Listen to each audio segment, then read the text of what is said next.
quien es catedrático de Diversidad de Plantas Tropicales y Biogeografía en la Universidad de Exeter de Escocia y ex jefe del Departamento de Biodiversidad Tropical del Real Jardín Botánico de Edimburgo.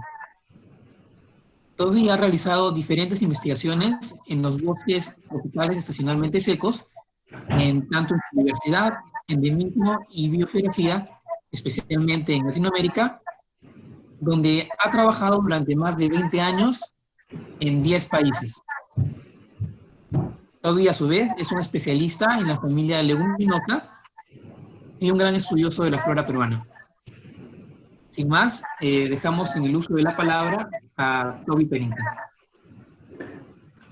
Muchas gracias, Renzo. Gracias por la invitación y gracias a todos por venir. Tanta gente de Perú y de otros países latinoamericanos.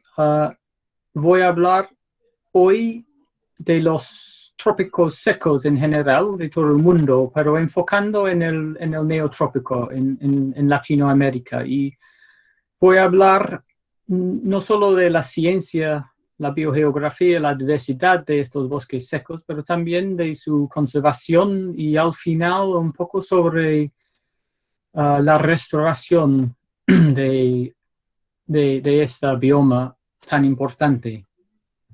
Voy a empezar con este retrato que viene de un libro muy importante. Parece que podría ser algo de la ciencia ficción, el tamaño de los árboles, el tamaño de los seres humanos aquí, pero es un retrato de un libro científico muy importante del siglo XVIII.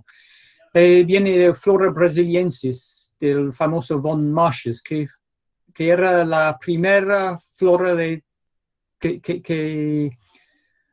todas las especies brasileñas. Pero yo uso esta imagen muchas veces para introducir un problema que tenemos en la ciencia tropical. Y es un problema que los primeros exploradores de los trópicos, lo que encontraron, lo que escribieron a casas era sobre los bosques húmedos, por su diversidad, por la dimensión de los árboles. Pero este era un problema, y es un problema que continúa hoy día. Y el problema es que, mirando este mapa del trópico de todo el mundo, ustedes pueden ver claramente que aquí en verde las selvas húmedas cubren solo la mitad del trópico. Otra mitad del trópico tiene vegetación diferente. Tiene dos biomas diferentes: sabana y los bosques secos tropicales. Y hoy voy a hablar sobre estos dos biomas. Pero es importante también dar cuenta que el trópico seco es importante para la humanidad. Es el hogar de una tercera parte de la población mundial. Tiene mucho más gente de que los bosques húmedos. Parando un poco, este es un slide que uso para enseñar a alumnos de pregrado en la Universidad de Exeter en mi curso de biogeografía. Es importante hablar un poco sobre la definición de qué es una bioma, porque es una palabra que tiene en inglés por lo menos varios sentidos. Hay varias definiciones. Pero para mí, la mayoría de biólogos ahora están usando en el sentido que tengo aquí en inglés de uno de mis trabajos con mis colegas Caroline Lehman y Lucy Rowland, que es como un bioma es un tipo de vegetación con una cierta fisionomía y procesos ecológicos que podemos caracterizar a una escala global. Es decir, simplemente que las biomas se diferencian porque son distintos biológicamente. Y aquí abajo hay como review en inglés muy útil sobre la definición de bioma para los que son interesados en este concepto. Y ahora voy a mostrarles algunos diapositivos también que uso para la enseñanza para definir estos 3 biomas que para mí son las principales en las zonas bajas del trópico. Entonces no estoy hablando de las biomas que encontramos en las montañas, por ejemplo, de los Andes. Estoy hablando de las zonas de altitud bajo. Primero, esta selva húmeda, the tropical rainforest en inglés. Como todos sabemos, es una formación alta, dosel alto de 25 metros o más. Un dosel cerrado es una formación siempre verde. ¿Por qué tiene una precipitación anual grande, que es mucho, que más, por lo menos 2.000 milímetros y en muchos casos mucho más? Pero más importante de la cantidad de lluvia es que esta bioma no tiene estacionalidad, o si tiene estacionalidad, la estación seca es breve. Ahora, las sabanas. Yo empecé mis estudios en el neotrópico en el país de Brasil. Y Brasil es famoso, por supuesto, para la Amazonía.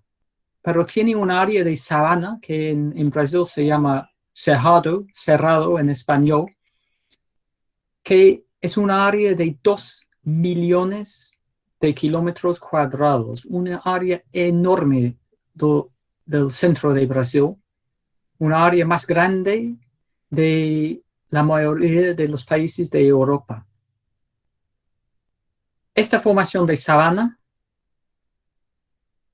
sí tiene árboles, pero no tiene un dosel cerrado, tiene un dosel abierto. La cobertura de árboles varía entre más o menos 0, como ustedes pueden ver aquí encima, hasta formaciones donde el dosel está más fechado. Y estas formaciones diferentes, el control es un gradiente de incendio. Cuando tenemos muchos incendios, la vegetación es más abierta. Y es importante entender que este proceso de incendios es un proceso natural. Las plantas aquí tienen adaptaciones para sobrevivir a estos incendios. Entonces, es un poco difícil ver en la foto aquí abajo que la corteza aquí es muy gruesa. Aquí ustedes pueden ver que es de color negro porque aquí ha pasado un incendio, pero la corteza es muy gruesa como de corcho y este árbol está protegido. Y también tenemos otras adaptaciones. Por ejemplo, estos árboles tienen raíces muy profundas y pueden rebrotar después de los incendios desde las raíces. Entonces, esta bioma, aquí no tenemos una selva húmeda porque tenemos estacionalidad de clima.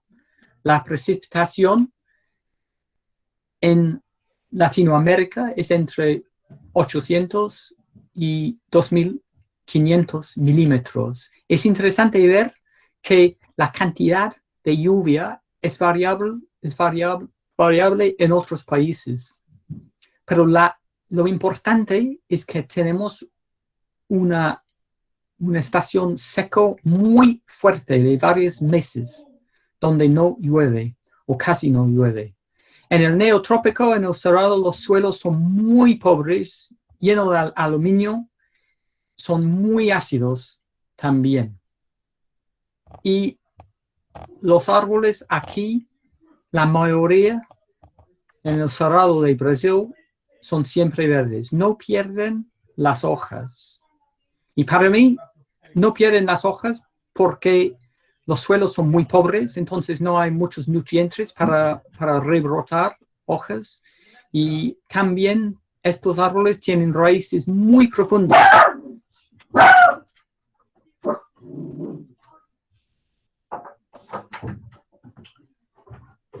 Lo siento.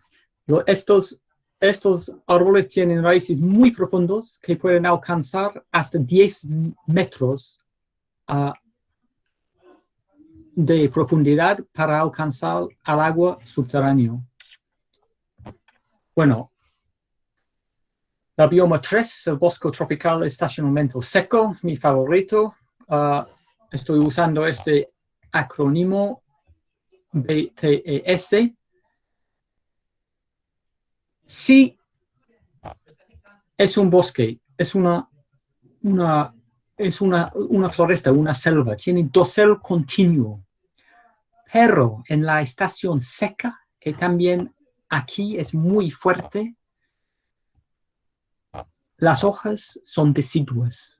Entonces, en la estación seca está completamente sin hoja. Aquí tenemos dos fotos del mismo lugar en un bosque seco de Minas Gerais, Brasil. Estación húmeda con todas las hojas. El vehículo en la estación seca estaba aquí.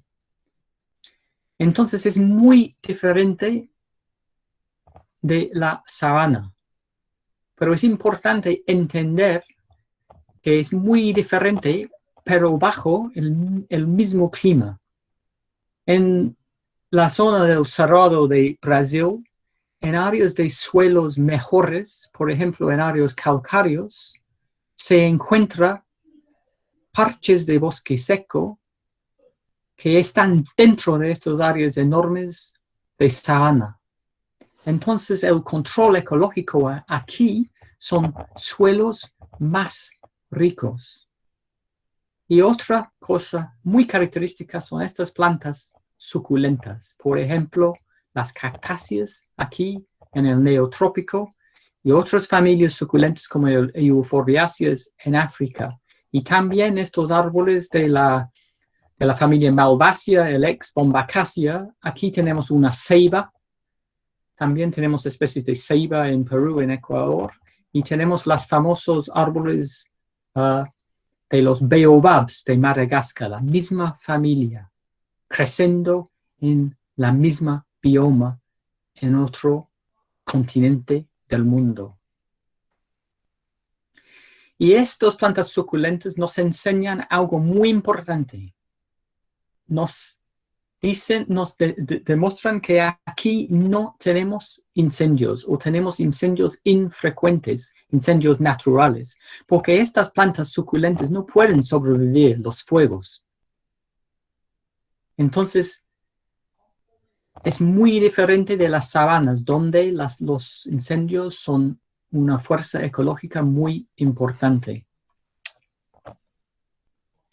Bueno, cambiando tema un poco, esta es una foto que tomé en Brasil en 2014 y es un poco difícil hacer de una manera virtual, pero cuando estoy dando una conferencia normal, ahora pregunto a todos, ¿qué ven en esta foto?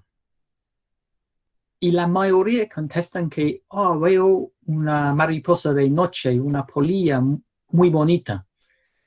Pero yo, como Renzo explicó, yo trabajé 30 años ahora con la familia leguminosa. Lo que yo veo es la belleza de las flores de Inga edulis, del Mimosoid clade de la familia leguminosas. Y aquí estoy intentando introducir el fenómeno que estamos llamando en inglés que plant blindness, la invisibilidad de las plantas, porque la mayoría de gente no ven las plantas. Y es muy problemático en términos de su conservación en la sociedad que no vemos las plantas. Entonces, para mí este concepto de invisibilidad de plantas es importante, pero quiero introducir ahora otro concepto, que es un concepto de invisibilidad de biomas. La invisibilidad de estas biomas secas del trópico, que tuvimos durante 2 siglos para mí, desde el mundo de biología y conservación hasta el público en general.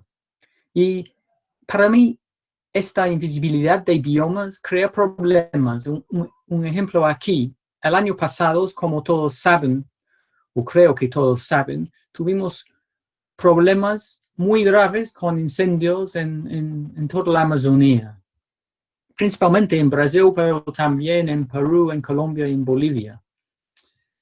Pero como todos saben ahora, tenemos varios problemas políticos del medio ambiente, por ejemplo, un presidente en Brasil que tiene otras prioridades, decimos. Entonces, en agosto del año pasado, cuando salieron todas estas noticias de estos incendios en la Amazonía, yo creo que era en el sitio web del BBC, en varios periódicos británicos, apareció esta foto aquí.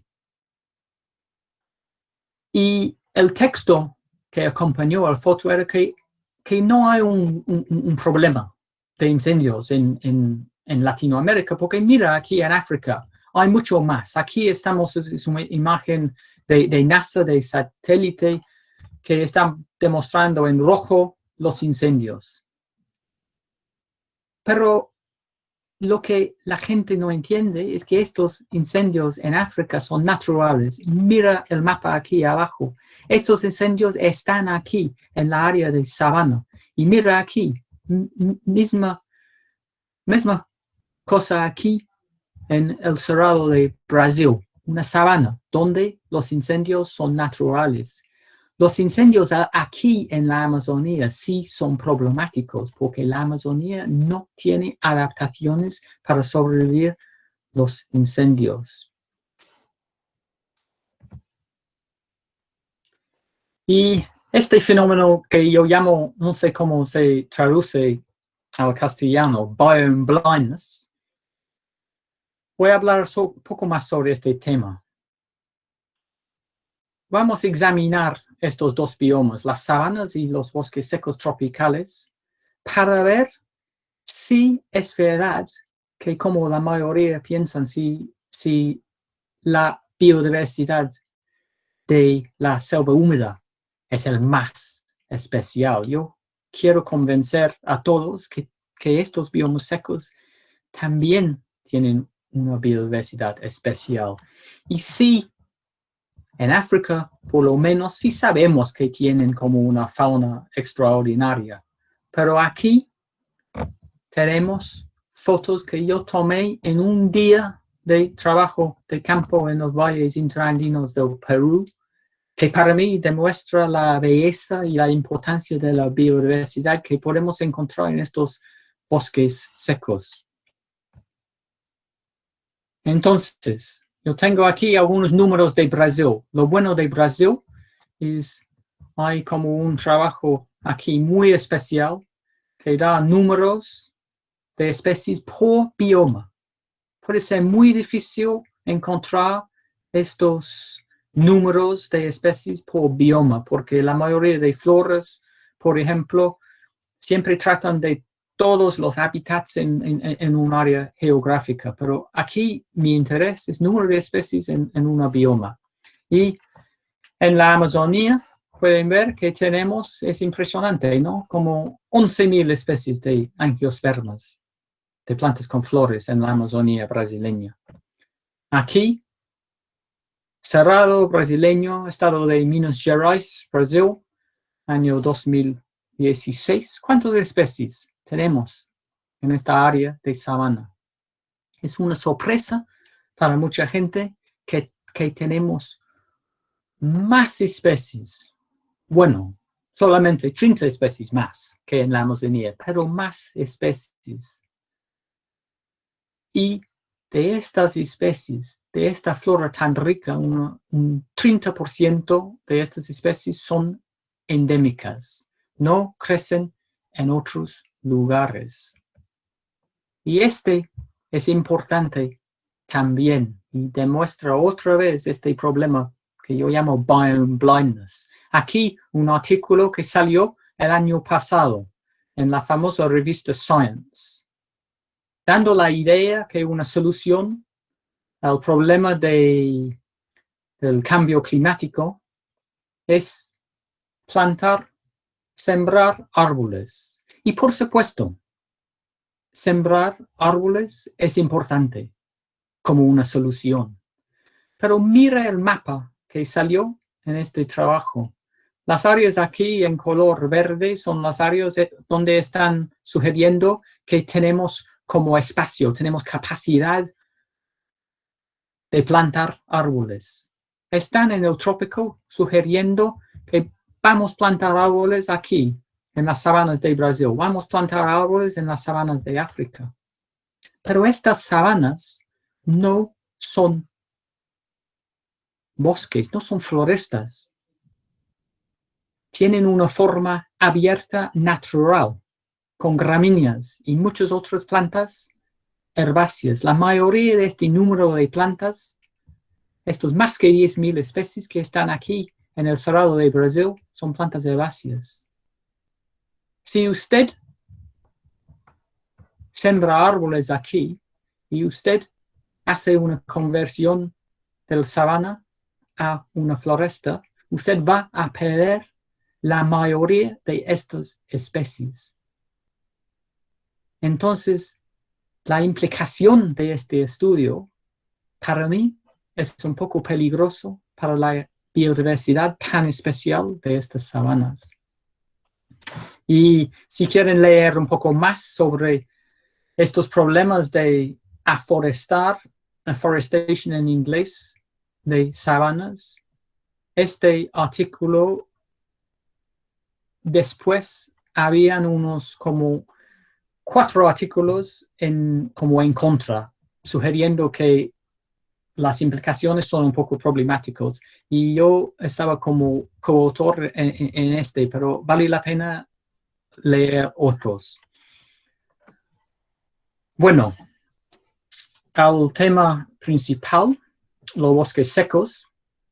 Aquí, los bosques secos del Valle del Mantaro del Perú, un lugar súper bonito, súper especial. Yo quiero convencerles que si la flora de estos bosques también es especial. Y como dijo Renzo en la introducción, yo he trabajado muchos años en los bosques secos del Perú, principalmente en los bosques intraandinos, porque eran poco conocidos. Entonces empecé estos estudios hace más que 20 años.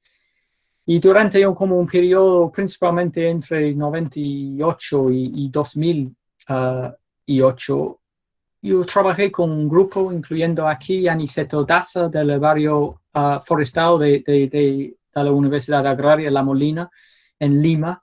Hicimos varios inventarios de las plantas leñosas de estos valles interandinos. Trabajos súper interesantes, súper bonitos. Encontramos varias especies nuevas, varios registros nuevos para el país.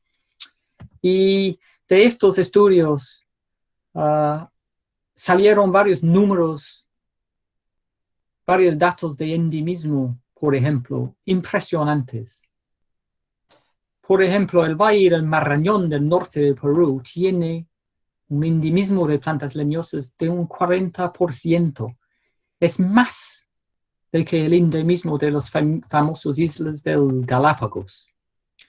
Entonces, estas áreas tan pequeñas, y como pueden ver aquí es el Valle del Mantaro, otra vez, son muy intervenidos, pero tienen una flora muy importante. Pero este era un trabajo duro de mucho tiempo, Entonces yo di cuenta para hacer como un inventario de todos los bosques secos, de todo el neotrópico, sería imposible para mí. Entonces, de ahí salió la idea de crear la red DryFloor, que es una red de gente, principalmente botánicos, que trabajan con la flora y la conservación de los bosques secos neotropicales de toda Latinoamérica, desde México hasta Argentina y también del Caribe. Y tenemos una foto del grupo DryFloor de Brasil 2015. Tuvimos la suerte de tener la última reunión en noviembre, cuando todavía era posible viajar, ¿no?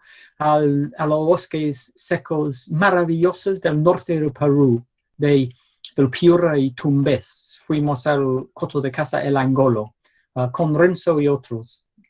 Muy bonito, especial. Pero lo que hicimos en DryFloor no era de verdad mucho trabajo de campo. Recopilamos muchos estudios que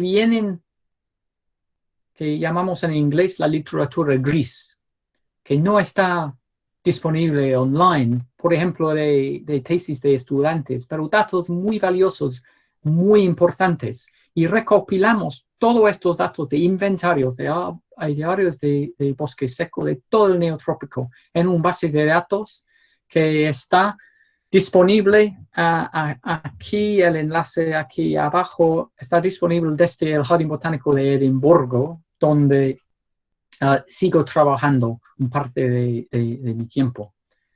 Pero los números que salieron de este estudio de una manera científicamente simple eran impresionantes. De solo 1.600 inventarios de estos bosques de toda Latinoamérica, tenemos más que 7.000 especies de plantas leñosas. No tenemos aquí herbáceas, no tenemos aquí plantas trepadoras tampoco.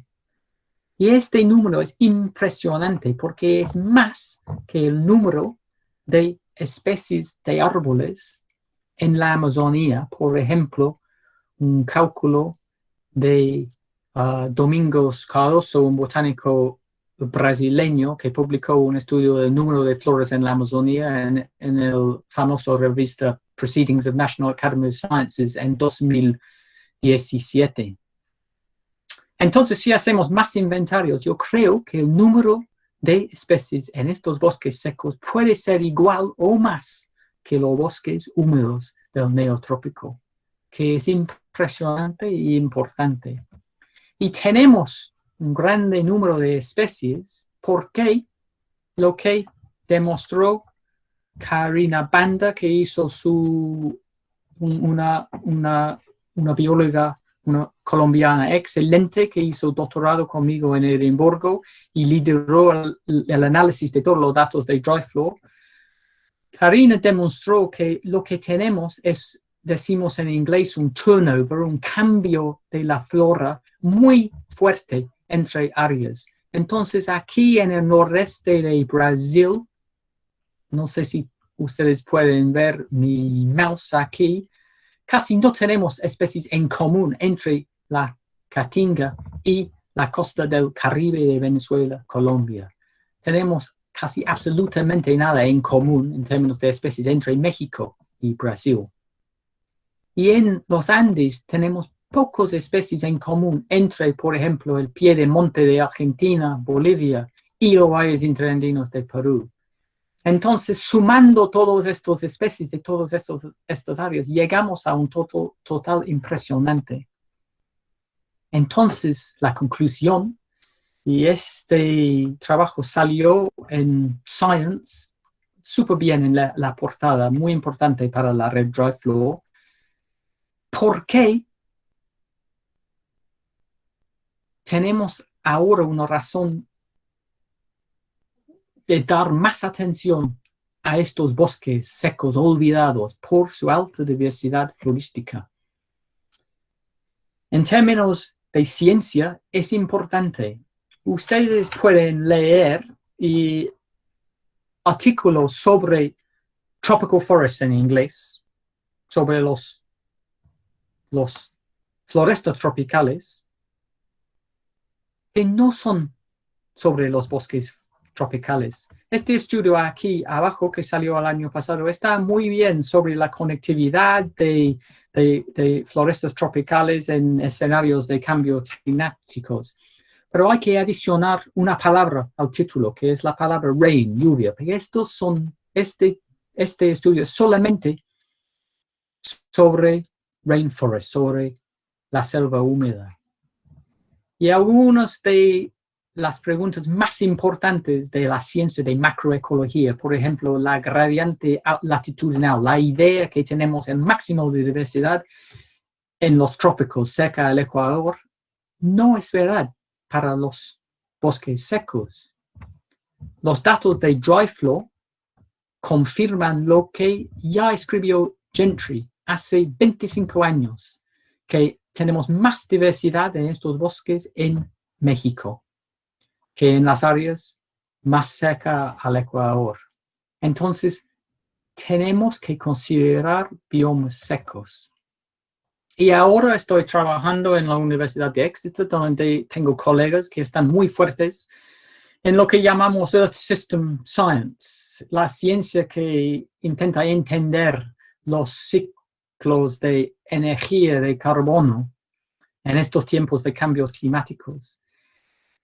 Y parece que los ecosistemas semiáridos, los sabanas, los bosques secos, pueden controlar algo que no entendemos muy bien, la variabilidad interanual de secuestro de carbón y las tendencias del sumidero terrestre del carbono. Hay como 2 trabajos aquí que pueden leer. Sí, un poco complicado, pero en pocas palabras, lo que para mí está pasando es estos bosques crecen mucho cuando llueve. Y cuando están creciendo así, están secuestrando mucho carbono. En otros años, cuando no llueva mucho, no están secuestrando carbono. Y yo vi con mis propios ojos estos patrones de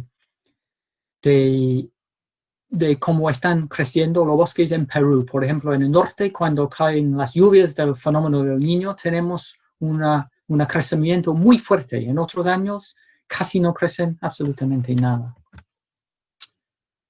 Pero tenemos que también examinar cómo está el estado de conservación de los biomas tropicales secos, de estos bosques que ahora sabemos son muy diversas. Era otra cosa que examinamos en este paper en Science. Y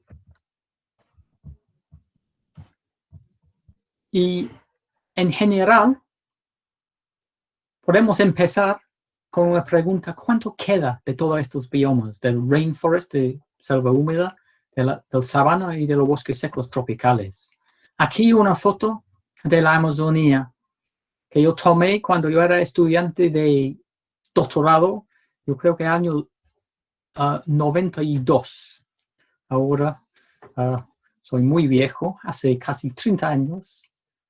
Pero yo creo que esta es una foto de Guyana, ex Guyana inglesa. Yo creo que ustedes pueden pasar por esta misma área y todavía tendrá 100% de dosel de árboles. Y es verdad que la mayoría de la Amazonía queda intacto. Es una buena noticia. No es decir que no tenemos que cuidar a la Amazonía, pero queda mucho.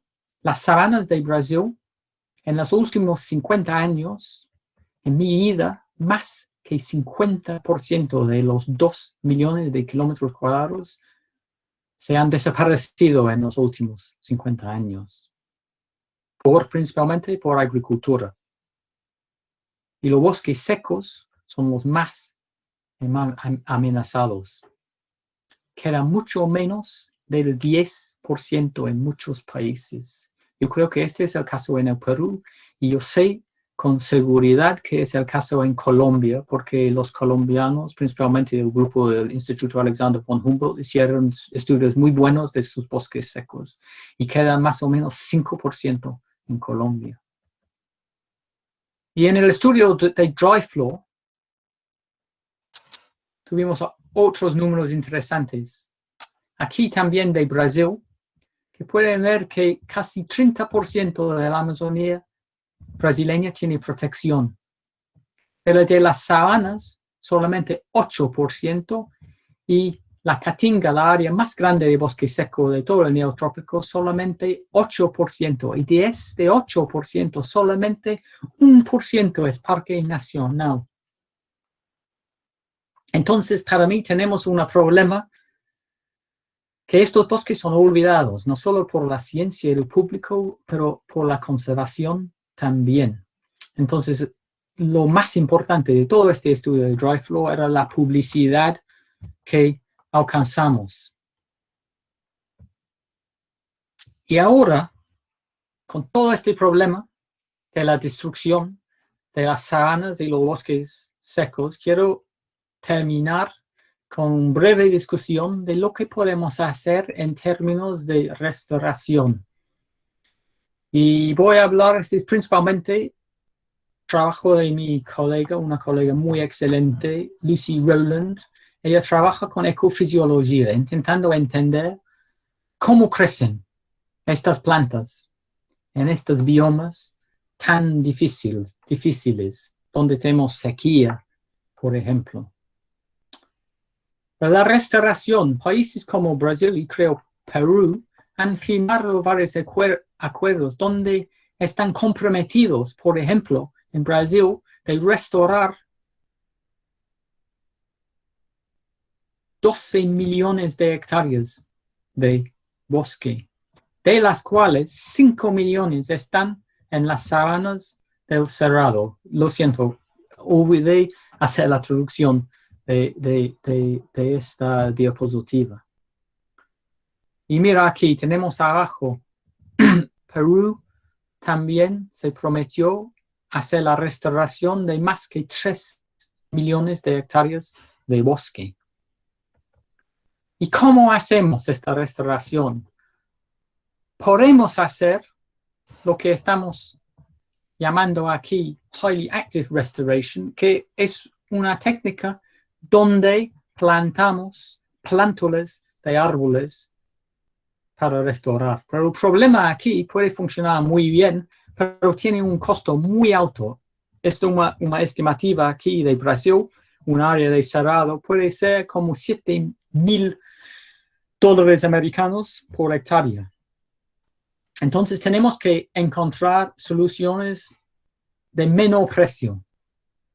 Aquí es una solución que colaboradores de Lucy están usando en las sabanas del centro de Brasil, cerca de la capital, la ciudad de Brasilia. Están sembrando semillas. Pero el problema aquí, y ustedes pueden ver a mitad del precio, pero el problema aquí, que tal vez podemos discutir, es cómo alcanzamos a colectar la cantidad de semillas que necesitaremos para restaurar 5 millones de hectáreas de esta bioma. Es un problema. Y aquí, una técnica muy interesante que nunca vi en otros lugares, solo en Brasil, de restaurar bosque seco.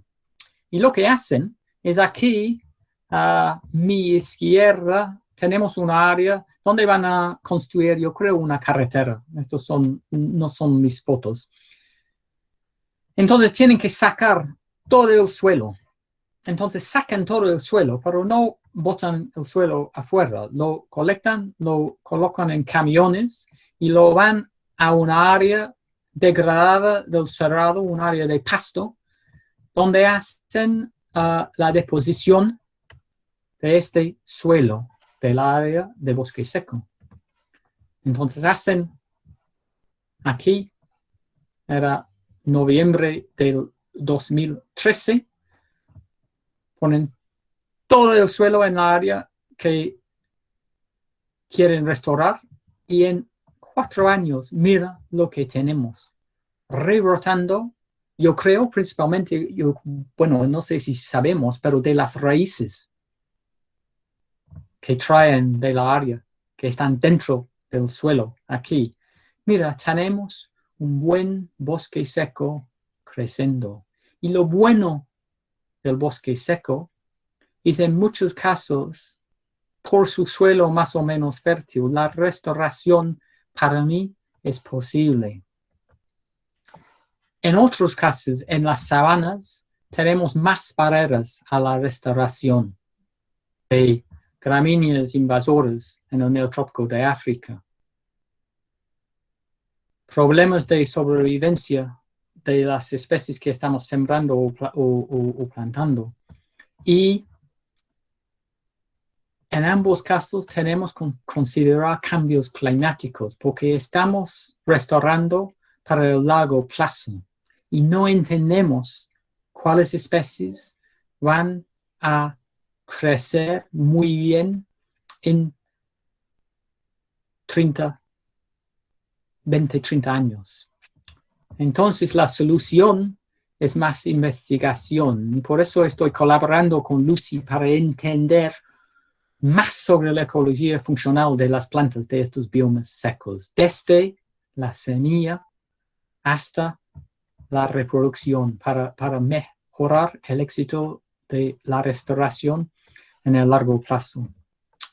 Entonces, conclusiones de la charla. Este fenómeno de la invisibilidad de estos biomas secos. Hay más biomas que la selva húmeda en los trópicos. Y es importante, para mí es tal vez el mensaje que todos pueden traer de esta charla para explicar al público que hay más biomas que la selva húmeda en los trópicos y que los biomas tropicales secos carecen de la atención de la ciencia y de la conservación. Tienen una diversidad de especies igual o más que la selva húmeda y juegan un papel crítico para la humanidad en términos de la población que viven ahí y dependen de sus servicios ambientales y también juegan este papel muy importante en el Earth System. Y estos biomas secos están muy amenazados y merecen más investigación básica. Es lo que hicimos en la primera fase de Dry Flow y más ahora investigación más aplicada. Es lo que estamos haciendo en la nueva fase de la red Dry Flow que está liderando Karina Banda y también más ciencia sobre el tema de restauración. Entonces quiero terminar con agradecimientos a todos mis colegas de Dry Flow. Ahora son casi 100 científicos y conservacionistas de toda Latinoamérica. Si quieren aprender más, tenemos con una animación muy bien. Si ponen en inglés Dry Forest Film en Google, va a aparecer. Estas son imágenes de la película, de la animación. Y es todo. Quiero agradecer a todos ustedes para escuchar. Muchas gracias, Toby, por la excelente presentación que nos has brindado. Ahora en unos segundos, Irina va a poder proyectar un slide con las preguntas que te han ido realizando a lo largo de la charla. Okay. Y a los participantes de la charla les invitamos a hacer todas las preguntas que tengan en este momento.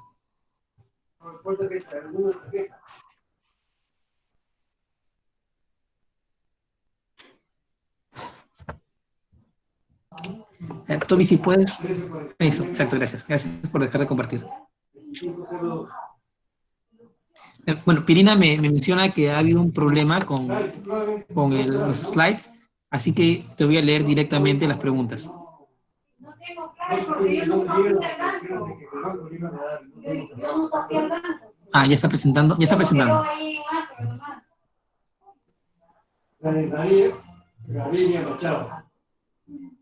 A ver, si lo puedes poner para presentar, Pierina, por favor.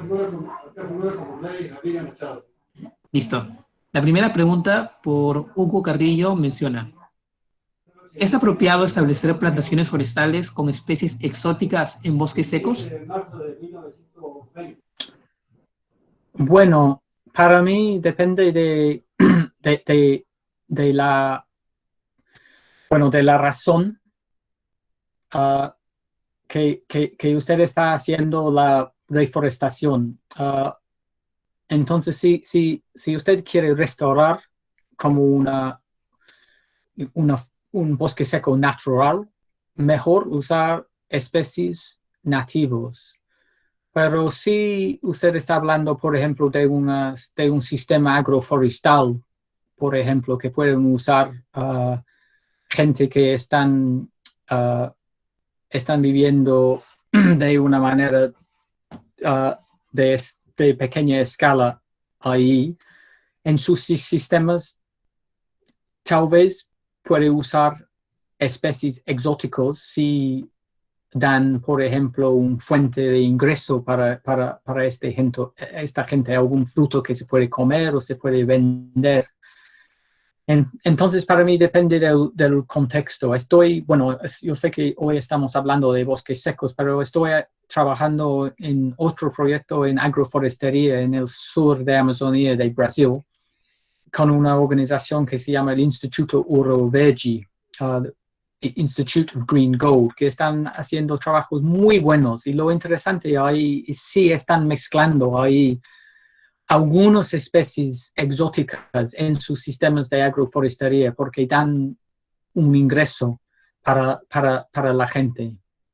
Entonces, tal vez no estoy como contestando la pregunta, pero depende del contexto.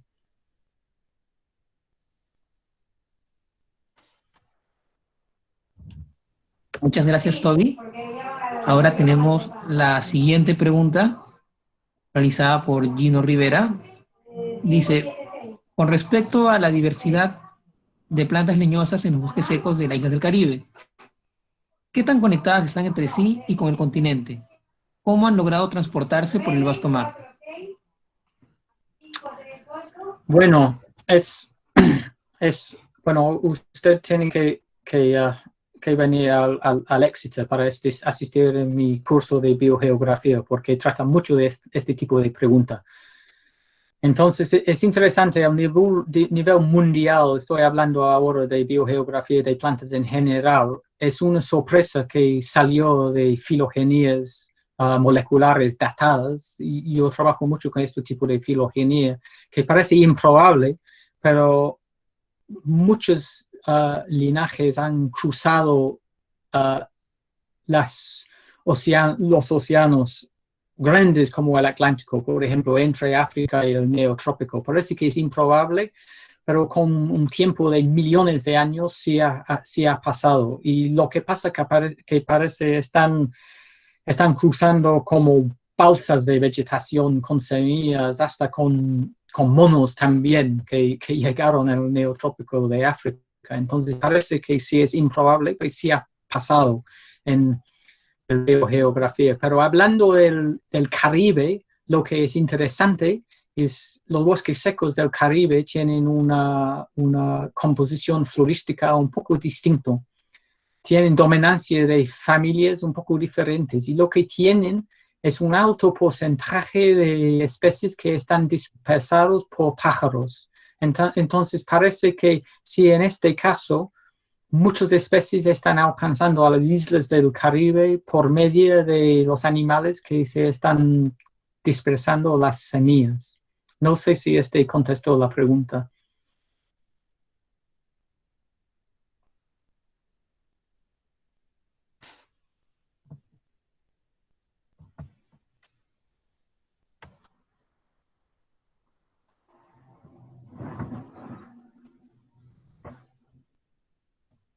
Hola.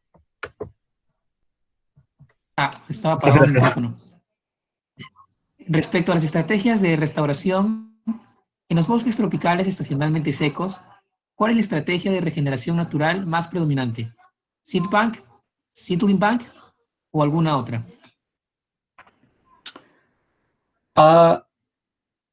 La verdad es que yo creo que no entendemos suficiente.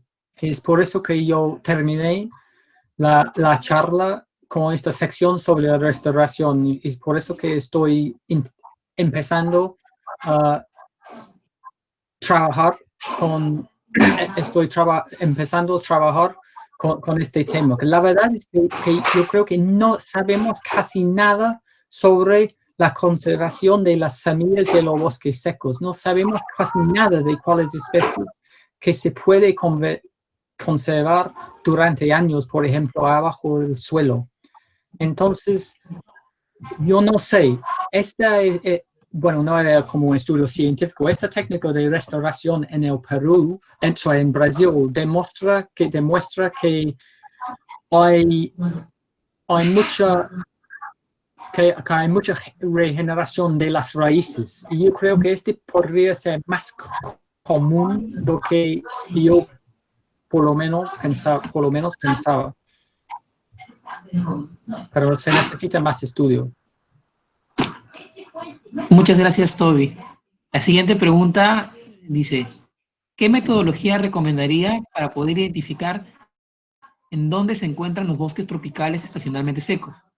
Pues las mejores fotografías espaciales que dan durante la temporada seca, sin lluvia, pero es difícil, pues las especies no tienen hojas y el software no los reconoce como bosque. Pues considero que eso sería lo primero, pues estos pueden servir como bosques de referencia para abordar la restauración.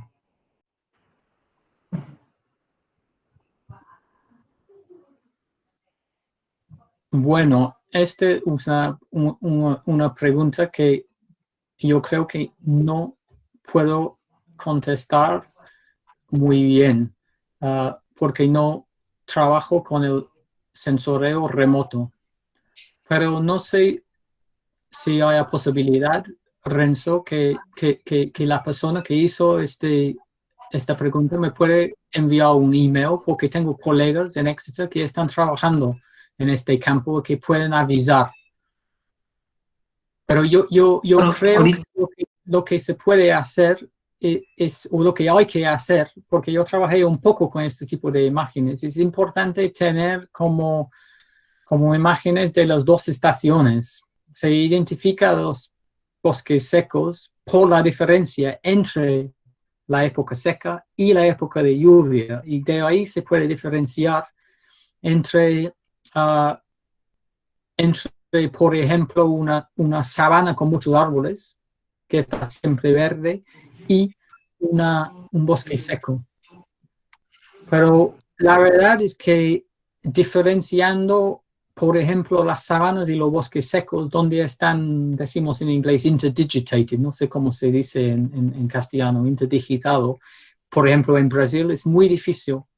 Pero si alguien me manda esta pregunta por email, yo puedo ponerles en contacto con gente que están trabajando con el sensorio remoto. Muchas gracias, Toby. Ya dejé tu correo en el chat. La siguiente pregunta es, respecto al tema de la restauración, ¿qué solución se puede dar para la restauración de bosques secos para un país donde el terreno de plantación está cada vez más escaso?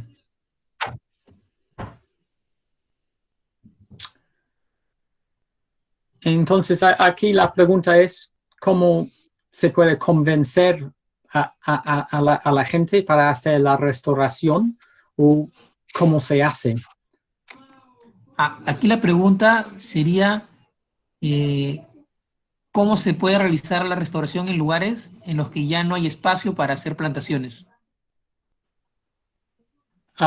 Entonces, están hablando de áreas donde ya hay como grandes extensiones de agricultura, por ejemplo. Y en este caso, yo creo que, bueno, la solución viene de la educación. Hay que convencer a la gente que estos bosques secos son importantes. Y ahora estoy pensando, por ejemplo, de las zonas que yo vi de agricultura intensiva del norte de Perú, estos áreas de agronegocio. Es importante convencer a los empresarios y también a los consumidores de los cultivos que vienen de estos áreas, que es importante conservar un porcentaje de la área como bosque. Y como decimos en inglés, es como un win-win situation. Todos ganan, porque, por ejemplo, estos áreas dependen del agua que viene de las cuencas. Entonces, hay que conservar los bosques secos en las cuencas. Y yo creo que es posible, sí, convencer a los empresarios y a los consumidores de solamente de comprar productos que podemos como clasificar de una manera ecológica, que vienen de áreas donde el agronegocio sí ha conservado un porcentaje de los bosques. Es lo que están haciendo, es la política de la agricultura intensiva aquí, por ejemplo, en Europa. Es que sí estamos haciendo agricultura intensiva, pero estamos intentando conservar, dar incentivos para conservar un porcentaje de la vegetación natural. Muchas gracias, Toby. En la siguiente pregunta menciona, sobre la restauración en bosques secos, entiendo que es necesario una de bajo costo, pero las especies, como algarrobo en el Perú, Prosopis, tienen problemas para hacerlo de semillas o plantones porque hay problemas de mortalidad. Por eso se hace estudios en micropropagación. Entonces, ahí ya no habría una restauración de bajo costo. Sería necesario más estudios silviculturales de las especies nativas y más apoyo económico en cuanto a restauración. ¿Podría opinar sobre este tema? Sí, simplemente lo que veo aquí es como la confirmación de mi última diapositiva, que sí necesitamos más ciencia. Si tenemos ciencia buena, podemos, como dice aquí, hacer la micropropagación del algarrobo fácilmente y tenemos una solución de bajo costo. Entonces, para mí, lo tenemos que hacer todos estos estudios científicos de cómo conservamos las semillas de las especies de bosques secos, cómo hacemos la propagación. Cuando tenemos este conocimiento, tenemos el poder de hacer la restauración de una manera mejor, de bajo costo y a gran escala. Entonces sí, hay una manera de hacerlo, es por la ciencia. Gracias, Toby. La siguiente pregunta menciona, ¿cómo podríamos usar tecnología para la reforestación? Bueno, lo contesto de dos, está repitiendo un poco como he contestado las últimas dos preguntas. Una tecnología yo creo que importante para la reforestación es sensoreo remoto para entender dónde están las áreas degradadas que podemos, por ejemplo, recuperar. Y también la tecnología que necesitamos para mí es la ciencia básica. Gracias, Toby. Estamos en las últimas preguntas. Dice, los efectos del cambio climático no son iguales en todos lados. Habrán zonas que recibirán más lluvia y otras que recibirán menos lluvia. ¿Qué efectos tendrán el aumento o disminución de precipitación en los bosques secos? ¿Serán más resilientes al cambio climático? Bueno, este es un campo de investigación muy importante y muy complicado. Y lo bueno están surgiendo más estudios en esta área. Lo que es complicado es que cuando está aumentando el nivel de carbon dioxide, ¿cómo se llama? Dióxido de carbono. Tenemos un efecto hídrico también, porque con más dióxido de carbono, las hojas no tienen que abrir las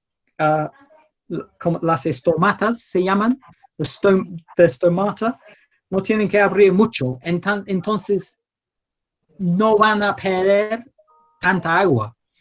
Entonces, ahora tenemos un debate muy grande si el aumento de dióxido de carbono va a equilibrar un poco el aumento de temperatura.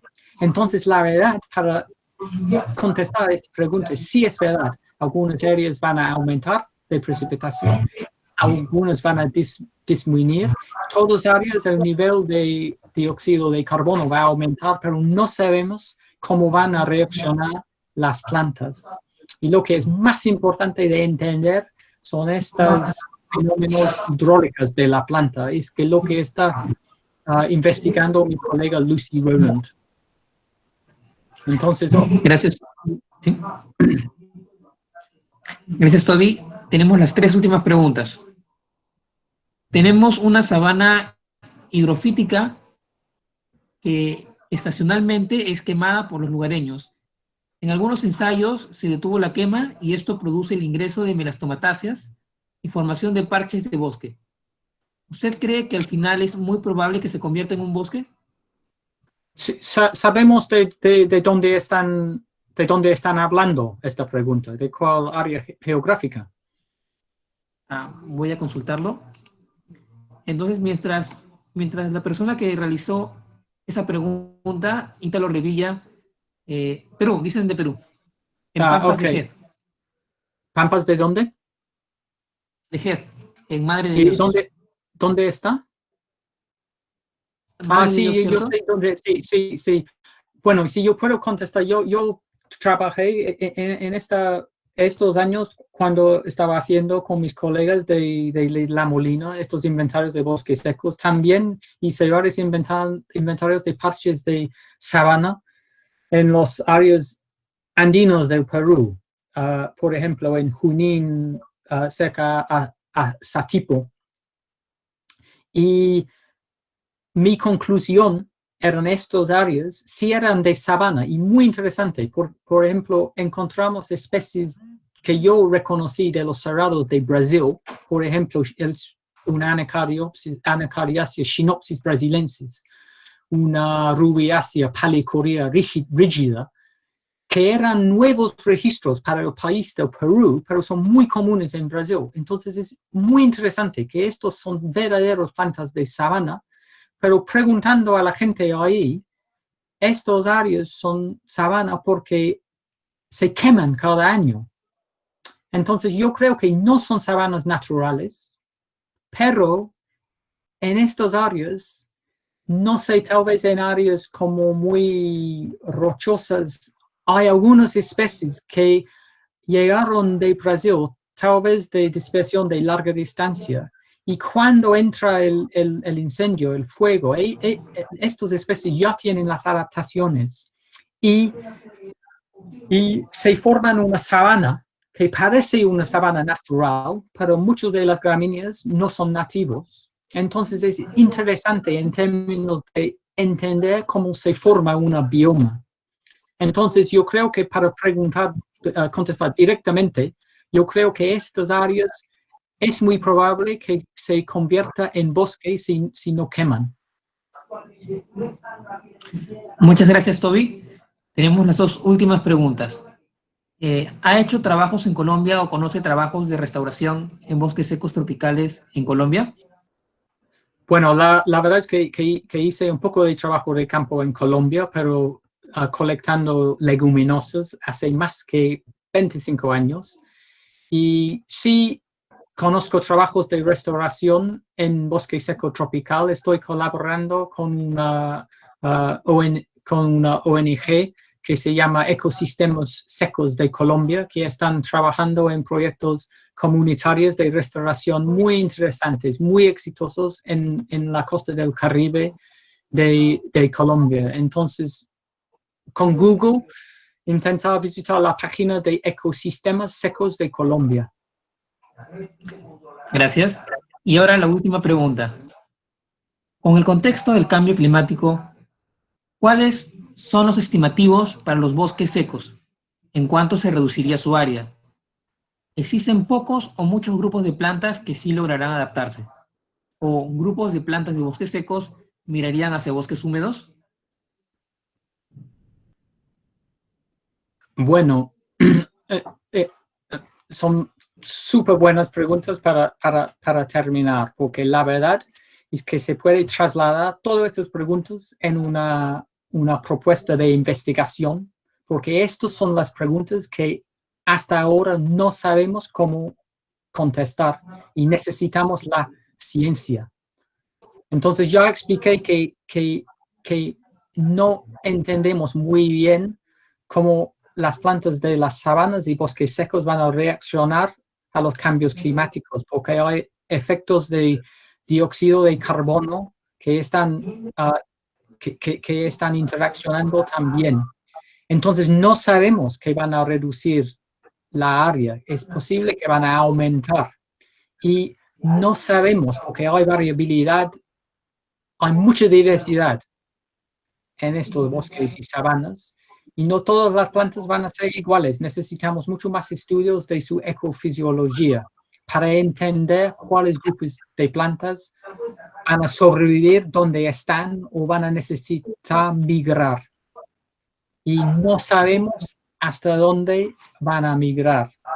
Pero para terminar, yo creo que es importante considerar esta flora de bosques secos y sabanas como una fuente importante para el futuro, porque es verdad que en muchas áreas de bosque húmedo que los árboles no van a sobrevivir temperaturas más altas y más secas, pero tenemos una flora leñosa que sí se puede sobrevivir en estas condiciones del futuro.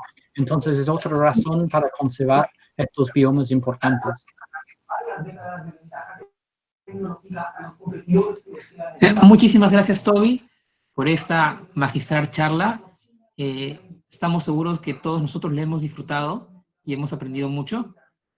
A su vez, nos volvemos a hacer la invitación para que nos sigan en nuestras redes sociales, en Facebook como Círculo de Investigación de Bosques Secos del Perú, en Instagram como Círculo de Investigación de Bosques Secos del Perú y en YouTube como CIBOSEC. Ahora los invitamos a todos a que por favor enciendan sus micrófonos y podamos agradecer a Toby. Gracias. Muchas gracias, Toby. Muchas gracias. Gracias, Toby. Muchas gracias, Toby. Gracias. Le agradezco el tiempo. Muchas gracias, Toby. Muchas gracias. Gracias, Toby. Gracias. Gracias, Toby. De nada. Muchas gracias. Muchas gracias. Muchas gracias, Toby.